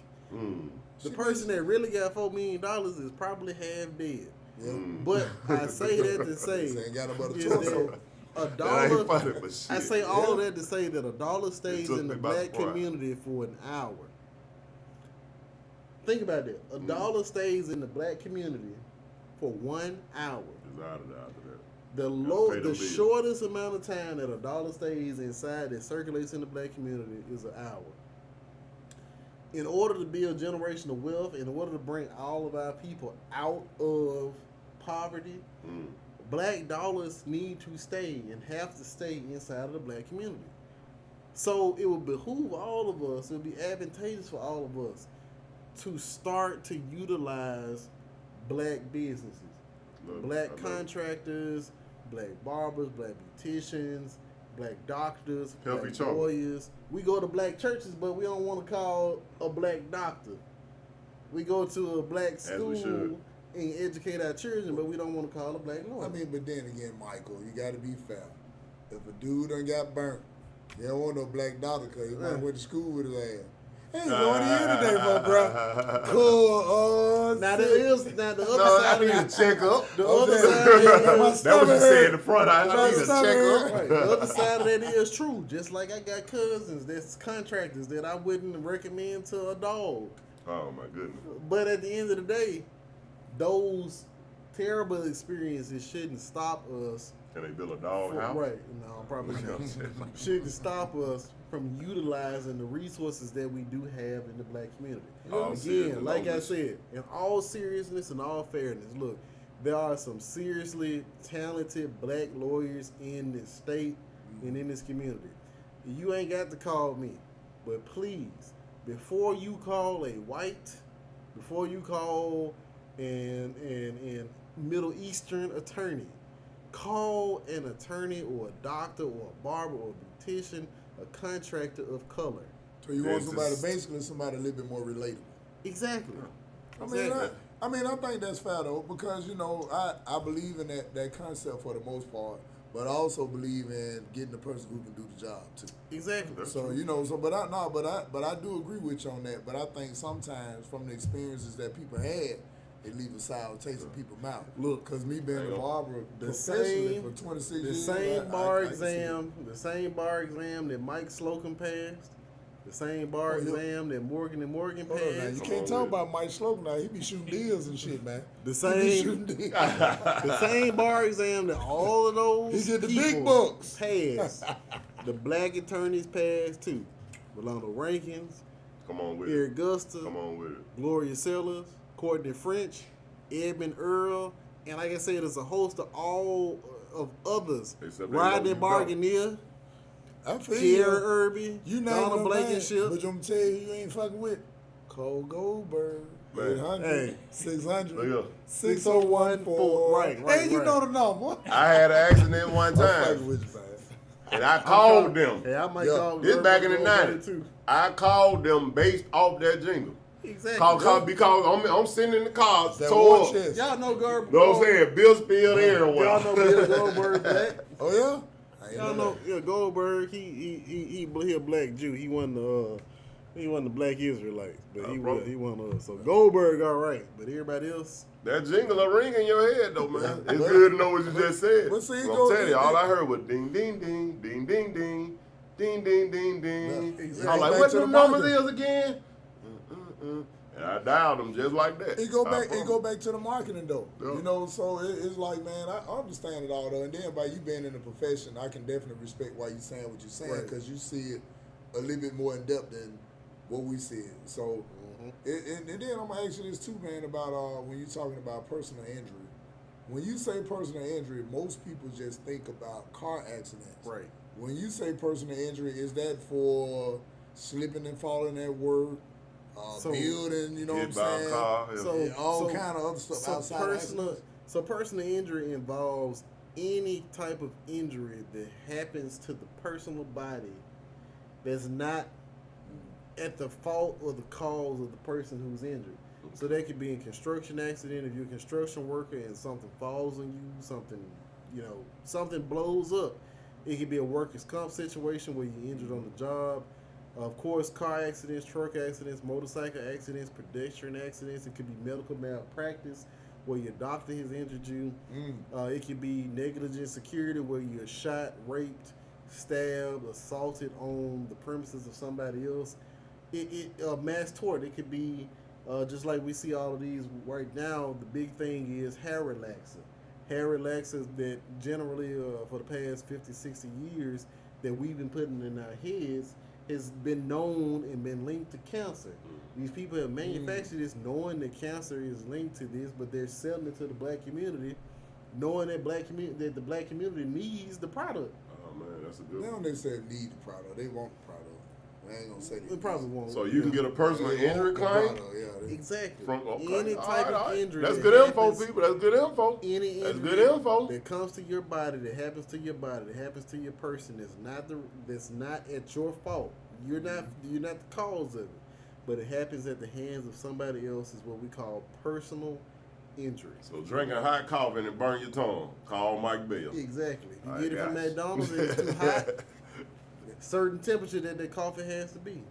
All right, so Mike. Let's go with it. So Mike, I know you practice personal injury, but prior to getting into personal injury law, were there any other lines of the law field that you would have considered, or you had in the line saying, let me see, personal injury, civil rights?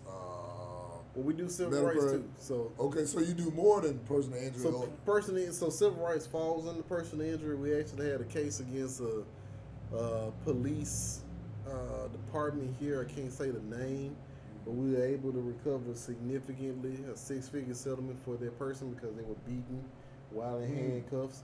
But yeah, civil rights falls under that. But you know, before I was a personal injury attorney, I was a collections attorney. So I basically would file lawsuits on behalf of credit card companies, car companies, to sue people because they hadn't paid their bills. And I'm just like, look, if you looked at all the names, Bonquisha, Shonquisha, Longquisha. That's President Michael. No, but the majority of the Those people are that very we ethnic names. the majority of the people that we were suing were African Americans. And I looked at myself and I said, look, I don't want to be a part of hurting, number one, our people, but I definitely want to be a part of hurting people. These people can't afford the stuff for some reason, and most of it's all predatory lending. And so I said, you know, this ain't for me. I want to be on the side of finding a way to help people in their time of need. What time is it, man? Yeah. What time is That's interesting enough, Mike. That's interesting enough. Exactly. it? Yes, sir. We're sitting here live with attorney Mike Bell, personal injury attorney. See, look, I'm talking like him now. From Yo, Collegeville. personal injury attorney. From Collegeville. That's CVP. Yeah. 33rd Street North. 3341. But right now, From College, Street. Collegeville cute now. They got the grass cut and everything, so ain't no use in even claiming all that tough shit. We done been over there. They done paid the street. Fences Yeah, around you and know all what I'm that. saying? It look real nice. They Yeah, built it the look bridge real in nice. Collegeville. They built the one little bridge. It's on a rather nice bridge. You got a nice little about a 6% increase. What they call it? Yeah, with the truckers, with the trucker nine. Yeah. But one thing I can say though, man, it's always a pleasure to be able to talk to somebody with some law experience because you got a lot of people who speculate on what's right and what's wrong, but Mike Bell actually telling about what he know in cases that he's won. And Because he like he win. was saying that that $4.2 million case, for him to even take it, that means that his level of expertise and what he saw was something that he was willing to take. Because from my knowledge, most attorneys do not take cases they don't think they can win. You know, or at least willing to, you know, try to do it. Most people go for the easier stuff. Because I don't think none of it's easy, but you go for the easier stuff. But that's what's up, though, man. It's good to know you and know somebody who actually willing to go out there and fight on the behalf of the people that he or she represents. So that's what's up, man. And you know, we talk about the demographics all the time. The majority of personal injury cases, basically, it's the same demographics across the board. It's mostly low income African American female from the ages of about 25 to 45. Mm-hmm. That's the personal injury landscape. So you as a consumer, you as a potential client, have to understand that all of the marketing, all of the advertising is tailored towards that demographic. And so please do your research when it comes to hiring an attorney, even if it's not for personal injury, but for divorce, whatever. Just do your research and pick an attorney that understands where you're coming from your walk of life. All right, and then let me ask you this too, Mike Bell, because I know we ain't got too much longer. I got to get out of here and go to sleep. I got to be back at 5 in the morning. The sweet tea, man. Oh yeah, that sweet tea song, yeah, it's working. All right, with you specializing in personal injury, are you able to practice all forms of law, or your specification is what you have to focus on? Can you, or are you willing, or can you do other forms of it? Like, for an example, doing trademarks and copyrights, which is intellectual property. Can you do that too? Right. That's just not your specialty, but you do have the Right. So yeah, so we specialize in personal injury, but we're able to do, we're licensed to do whatever part of the law we want to.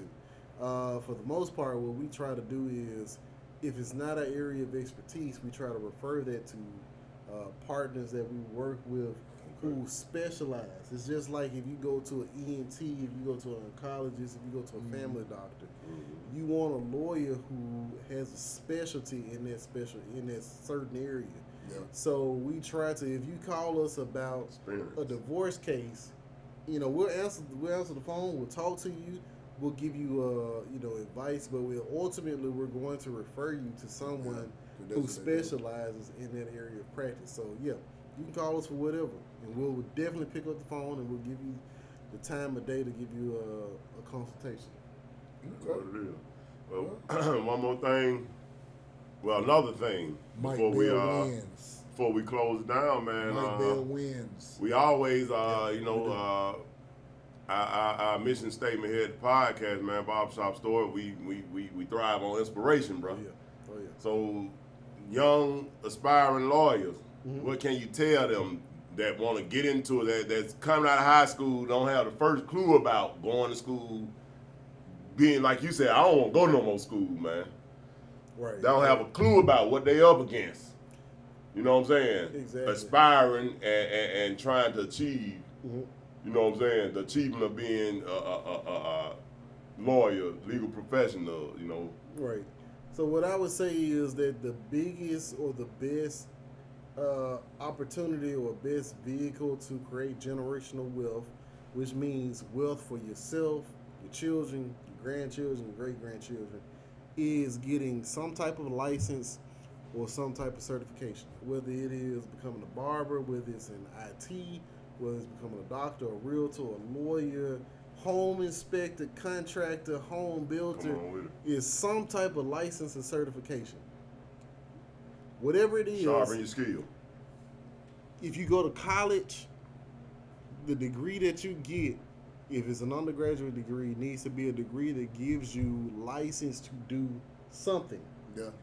Not just to have a degree. That's the important thing. Right. Not just a degree. Right. Not just a degree. You need to be certified and licensed. Right. Coming out of college, or because I know a lot of industry and a lot of training or preparation that you can get from college only prepares you and equips you with the degree. Right. They don't equip you with the certifications that you actually need to go into the field. If you go to college, your degree needs to be something that if you become just your bachelor's degree, will give you certification to do X, Y, Z. So what I mean by that is accounting, finance, gospel, engineering, things like that. Not studying these liberal art things that is like art. Art doesn't give you it doesn't give you a license to anything. Unless you're going through unless you go into secondary education, which gives you access to a teacher certificate. So whatever we do at the college level needs to be purposeful and intentional towards giving me a license or a certification to do. And you don't even have to go to 4-year college. Just like you have barbers, cosmetologists, the license gives you an HVAC, gives you opportunity or license to do something. Yeah. Right, plumbing. Yeah.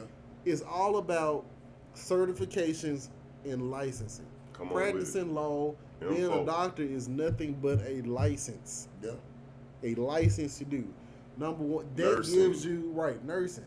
That gives you the license to do. That makes you, once you have a license, that makes you a professional in some area. Okay. Well, you need to become a professional in order to start the journey towards generational wealth. Well, let me ask you this, bro, Mike. Now, as far as with a paralegal, I wanted to make sure I asked you this before we left. How important is a paralegal to not just your office, but when I say you, I'm speaking plural terms. How important is a paralegal to your office? Because I know the attorney is important, but how important is that paralegal? So just like a doctor has multiple nurses, a lawyer has paralegals. Yeah. A paralegal is nothing but an RN, just in the legal field. Or LPN. Right. Well, just in the legal field. There are there are firms that pay paralegals $65,000, $75,000, $85,000, $95,000, $100,000.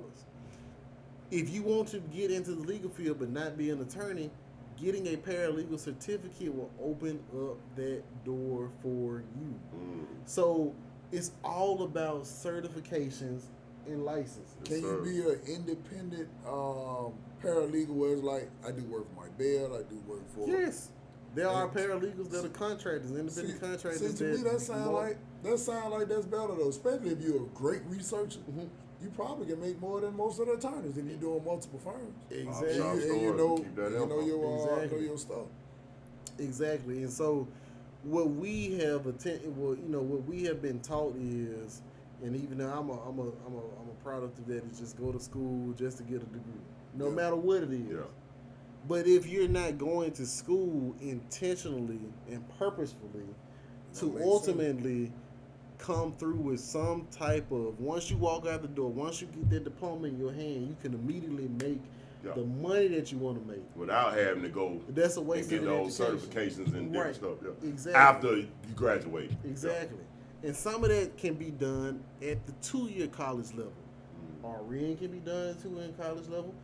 LPN can be done, Barber and cosmetology, all this stuff. I'm loving it. Embalming, funeral directing, all this stuff can be done at the 2-year college level, and you don't have to waste 4 years of your life searching what you want to do. It's all mortuary sign. Right. Yes. It's all about certifications and licenses, not the degree. You don't have to get degrees to make money and create generational wealth. It's all about licenses and certifications. If you look at life like that, you will be one up. That's why if you look at upper middle class white men, most white men are home builders. They got home builders licenses. If you look at most of these subdivisions, and you go and knock on doors and say, "Well, man, what do you do?" Well, most of them white folks can come to the door and say, "I'm a home builder." Or I'm a plumber, or I'm an electrician. Your grandfather came up through the ranks. Yeah. These are trade jobs. Yeah, those are. They may have went to college, but even after the 4-year college, they still went and got the certification. Yeah. And let me ask you, because we don't want to confuse listeners on the certifications and different things that you have to go into said fields after graduation. There's certain fields that you have to have degree and certification and be certified for, right? Okay. Right. So if you want to be a lawyer, you got to have the degree to move to law school, which is again 3 to 4 years. Nursing. And then you got to go and get, you got to pass the bar and get licensed. But same thing for medical school. Nursing school, you got to at least have 2 years. Yeah. But isn't it some states that don't require you to have to pass the bar to be an attorney? So all states require you to pass some form of a bar exam. Some form, but not the same. So the only state, like California allows you not to go to law school. You can train under a lawyer in California, but the statistics, the likelihood that you're gonna pass the bar is lower. Because that bar extensive, man. Right. Exactly. Yeah. Pretty extensive. Yeah, because I know, like, to me, when I go to thinking about different attorneys or lawyers or whatever you want to call them, I think that's one of those fields you got to like doing. Yeah. I don't think you can get into certain things just for money, or you're not going to be the best. You'll be a rinky-dink attorney. And I know in some states that don't require, I can't remember the exact ones, but I remember years ago reading that all states you don't have to go through the same process. Now there are some states, there are some states recently that are moving towards stopping the bar exam, the traditional bar exam. Yeah. So where they're doing more of a skill-based exam, basically, rather than If you know this shit, written come on. multiple Yeah, you choice, know it, right. you know it. But that's a new push. Yeah, and I think a lot of these A lot of stuff getting like that. a lot of these certifications and standardized testing need to stop for real though, because a lot of it is foolish, man. I ain't gonna lie. You know, it was put in place for certain reasons, but that's for a whole nother podcast. But I'm gonna ask you this before we leave from Barbershop Stories, the podcast, episode 106. We're sitting here live with Mike Bell, 205-666-6000. Go to the Noops. All right, yeah. Alphas done got them. Said tripping and But, game banging. So let me ask you this, Mike. So with right now you're a personal injury attorney. What's next for you in the next 10 years? Do you plan on staying in personal injury? Do you plan on saying I'm gonna move on to something else because you may see a bigger need, or is a bigger need you see now that you're looking forward to moving to after personal injury? So I plan on, of course the firm will always be there. In 10 years, still staying in personal injury. But in 10 years, I would like to identify other opportunities for me to be able to make an impact on the community, whether that be politics, whether that be, nonprofit organizations giving back through some type of philanthropic, money giving back. But, whatever it is, the ultimate goal is to make an impact on the community for the better and not for the worse. So if that is scholarships, if that is, funding certain organizations, ultimately the law firm will be there as the vehicle to help to do that. I may not be there in full capacity in 10 years, but the law firm will Still be around. Yeah. Okay. What else was happening, Mike? Anything you want to leave him with? Just like I said, we have talked about this extensively at my office. There is a push that I would like to see for us, not only in Birmingham but across, nationwide. When it comes to black business, we need to be like the Jewish community. We need to be like the Hispanic community. We need to be like all of the minority communities and support people who look like us, who talk like us, who sound like us, who live like us, who live in our communities, and actually see what options are out there before we jump to pick up the phone and call professionals or vendors who don't look like us. That's right. Whether it's not me, or whether it's not any of my colleagues, but if it's a black doctor, a dentist, a lawyer, call the black professional first, and give that person an opportunity to provide you with the customer service and the service that you are looking for. It only sustains it being convenient to you. Exactly. When you circulate that dollar around around the community is what I meant to say. It sustains it being convenient to everybody in your community that needs it. You know what I'm saying? Yeah. When you don't sustain it, it's gone. Exactly. It's going somewhere else where it can be profitable at. Exactly. Yeah. Simple as that. It ain't racist. It ain't coming from a hateful standpoint. It's just what it is. Yeah, what it is. Most people think that way. Yeah. But that's what's happening today, man. This has been a great episode of Barbershop Stories, the podcast, episode 106. We've been sitting here talking live with attorney Mike Bell, personal injury attorney. But that doesn't limit him to just that. Just call him and he'll let you know what he can do, or he can definitely refer you to some of his colleagues.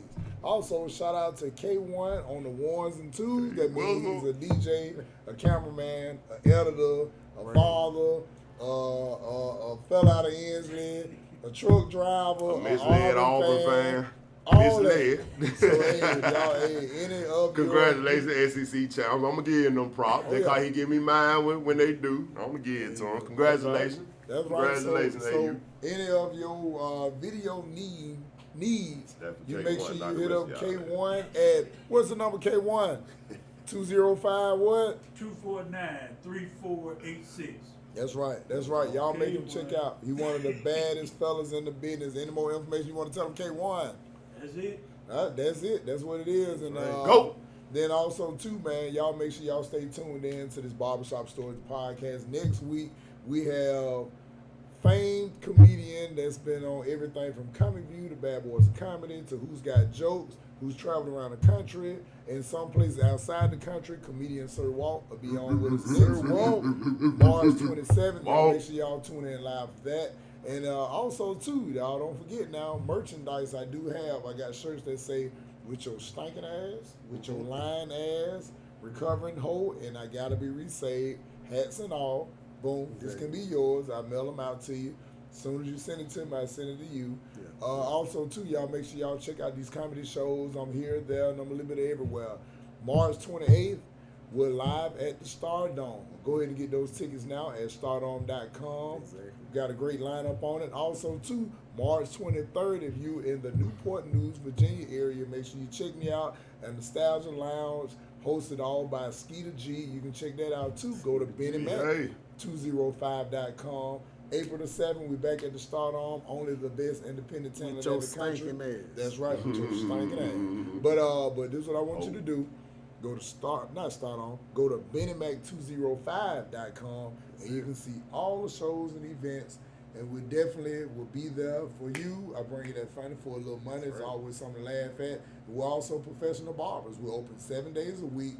Walk-ins are welcome. Appointments are available for your convenience. Come check out Sam, Corey, Benny Mac, Ron, or who that? Let me see. Oh hell, let me see. What I said, Sam, Corey, Benny Mac. I said everybody. Yeah, I said everybody. So yeah, y'all make sure y'all come on through and y'all check us out, man. It's a great experience, wonderful environment, and we also hook your ass up. If you want to write, you come see us, man. Visit Benny Mac 205. No, what is that? No, Benny Mac's on first.com. Yeah, it's 2 minutes shit. 205-591-2887. That's right. 5 cuts ain't fast. That's right. 5 cuts ain't fast. That's right. So we'll see y'all next week with your stinking ass, as Mike Bell said. Hey, we are out. Make sure you like, share this post. And hey, we'll see you next week with comedian Sir Walt. Bye. Brother Bell.